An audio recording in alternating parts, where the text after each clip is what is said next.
Samedi matin, comme beaucoup de samedis, j'ai été faire de la bicyclette. J'avais envie de faire une petite vidéo sur les sorties du Cheval Rouge, alors j'ai monté ma GoPro sur le support de mon Garmin. En rentrant, j'ai analysé les images et je me suis dit qu'il n'y avait pas grand chose à exploiter. Forcément, je passe mon temps à l'arrière du groupe, donc je n'ai que des culs de cyclistes. Mais il y avait une ou deux séquences qui méritaient quelques commentaires. Je place les circonstances. Au cheval, nous partons à 9 h le samedi matin. Nous sommes 10 ou 15 au point de départ, et puis au fur et à mesure des routes, au fur et à mesure des passages dans les patelins, nous agglutinons de plus en plus de coureurs pour arriver à un peloton de 30 ou 40, voire 50 coureurs. Les plus costauds sont souvent à l'avant et c'est eux qui indiquent le rythme. Moi, trouillard comme je suis souvent à l'arrière, voire quasiment tout le temps à l'arrière. D'ailleurs, quand les coureurs m'aperçoivent, derrière eux, ils se disent que c'est pas très bon, qu'ils vont peut-être sauter dans pas longtemps. Quoi qu'il en soit, ce samedi matin, sous la pression de quelques accélérations fulgurantes et surtout sur l'envie des plus costauds de rallonger la distance, nous avons changé de parcours. Et nous nous sommes retrouvés une petite dizaine. 11 exactement. 11 dont 6 costauds. Pas moi je suis pas vraiment dans les costauds. Même si je me défends pas trop mal. On va regarder une séquence ensemble. Je vais vous expliquer ce qui se passe et puis on va analyser quelques chiffres. C'est très parlant, surtout pour ceux qui n'y connaissent rien à vélo. Je place le décor. Nous sommes maintenant 11 sur une belle ligne droite qui nous amène à un patelin qui s'appelle Vouzon. Cette ligne droite est en léger faux plat montant et se termine juste avant le panneau d'entrée du village sur un petit coup de cul de 2-3% jusqu'à 4% juste avant d'arriver au panneau. Inutile de vous dire que ça casse les pattes, surtout quand on le prend très vite, et encore plus quand, au moment où on se retrouve sur cette ligne droite, on a le vent de face. Regardons la séquence. Nous sommes sur une belle ligne droite avec un léger vent de face,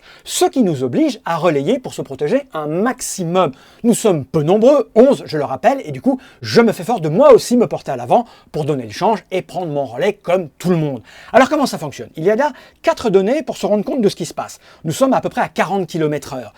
À gauche, nous remontons en accélérant, en envoyant de la puissance pour nous porter à la tête du groupe, puis nous pousser sur la droite pour nous recaler dans la file qui redescend et, pour le coup, se reposer et faire redescendre le cardio et envoyer moins de puissance. Nous sommes donc à bloc, enfin presque à bloc, pendant quelques secondes, ce qui permet d'aller plus vite et d'aller plus loin en souffrant le moins possible. Là, je suis en tête du groupe et d'un seul coup, ma puissance passe à 320 watts. Et vous allez voir, dès qu'un coureur va prendre le relais, il va se mettre devant moi, ma puissance va redescendre, ce qui nous permet de nous protéger. Mon cœur tape à 168 pulsations. Cela pourrait paraître élevé, mais je rappelle qu'à 56 ans, ma pulsation cardiaque maximale est de 195, donc j'arrive à encaisser, ne me demandez pas pourquoi, mais 160, je suis capable de le tenir pendant des heures.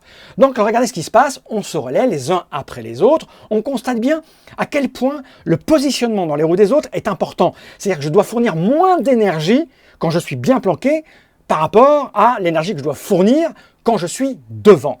Et ça se joue à pas grand-chose. Dès que je mets la tête à la fenêtre pour voir ce qui se passe devant, paf, j'envoie des watts. Alors là, on remonte, et quand je me retrouve à la tête, déjà, il y a aussi un phénomène qui est important, c'est que je vais dépenser probablement moins de watts que mes camarades pour avancer plus vite. Pourquoi?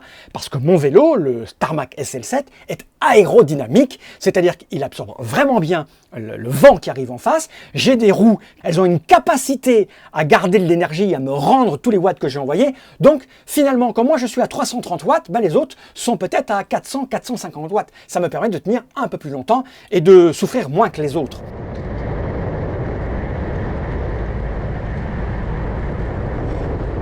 Alors là, c'est un passage rigolo. Il y a Eric qui s'est pointé à l'avant et qui a fourni une accélération un peu foudroyante. Et là, je m'aperçois que plus personne ne prend de relais. Parce qu'en fait, on arrive bientôt au panneau. Là, la petite côte, l'air de rien, elle est à 3%. Elle va être à 4 ou 5% juste en haut. Et là, je me dis, bon, il n'y a plus personne qui prend de relais. Vas-y, fonce. Et là, on le voit, je suis en train d'envoyer 400, 500, 600 watts pour accélérer jusqu'à 44 km/h dans une montée qui est à 4%. Et je me dis, allez, allons-y, je m'en fous, je vais aller jusqu'au panneau, j'ai les mecs dans ma roue, on y va, moi ça me fait mon petit effort de la journée.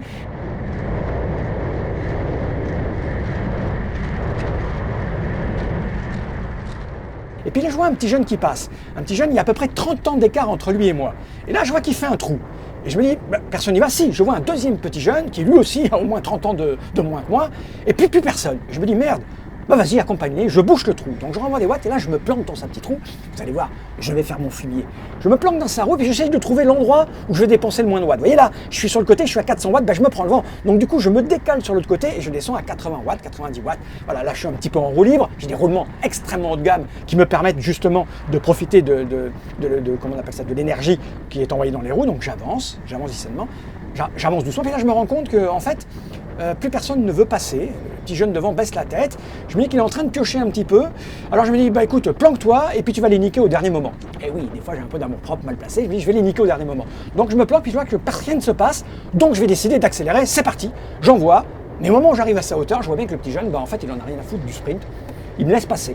Alors j'y vais, je me dis, ouais, vas-y quand même, hein, tu prends, on y va, je passe la ligne à 400 watts. Et puis en fait, le petit jeune, quand il va passer devant moi, il va me dire qu'il s'est relevé. Je lui dis, bah oui, je confirme, j'ai vu que tu t'étais relevé, mais bon, c'est comme ça. En tout cas, merci de m'avoir laissé le sprint. Hein. Il a vu que j'avais poussé dès le départ pour monter la petite côte, donc il me l'a laissé. Voilà, c'est pas très grave. Hein. De toute façon, je suis persuadé que même avec un vélo moins aérodynamique et moins balèze que le mien, il m'aurait torché le gamin. Hein, parce que Mais en tout cas, mon vélo m'a permis de rester dans les rues, m'a permis de faire cette petite accélération. C'est assez amusant, c'est assez rigolo. Donc là, tout le monde se remet en place, parce qu'il était pas loin derrière, les gars. Hein, ils géraient derrière. Hein, voilà, tout le monde se remet en place, tout le monde va bien se remettre dans les roues. Moi, je fais redescendre mon cardio parce que j'ai l'œil sur le cardio. Je suis monté jusqu'à 185. J'avais encore de la marge. Et puis là, je laisse descendre, je respire, j'informe mes camarades qu'il va falloir que je récupère.